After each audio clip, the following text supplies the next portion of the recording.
नमस्कार. आज आपण शेपू खाण्याचे फायदे जाणून घेऊ.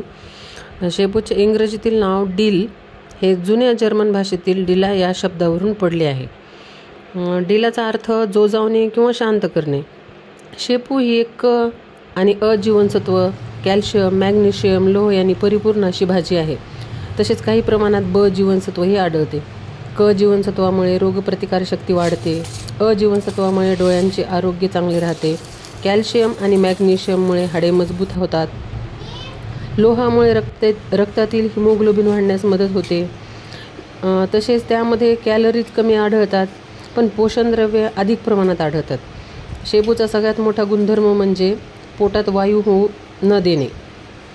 तसेच पूर्वीच्या काळी जखमेवर संसर्ग होऊ नये म्हणून शेपूच्या बिया त्या जखमेच्या जागेवर लावतात. त्यामुळे जखम लवकर भरून येत असे. अपचनामुळे छातीत होणारी जळजळ कमी करण्यासाठी शेपूचा चांगला उपयोग होतो.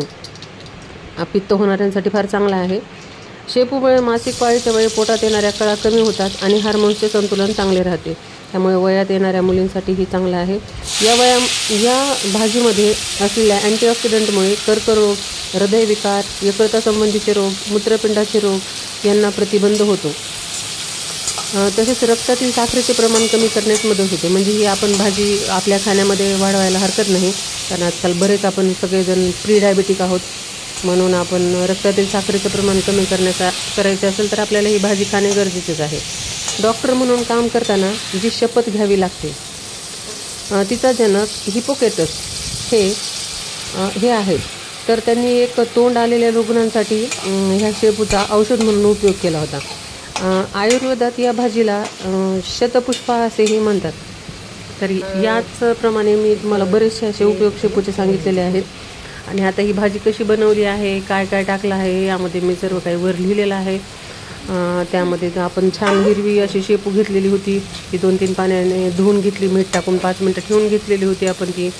त्यानंतर खूप साध्या पद्धतीने आपल्या घरात जे काही इन्ग्रेडियंट्स आहेत त्याचा वापर करून आपण ही भाजी बनवलेली होती.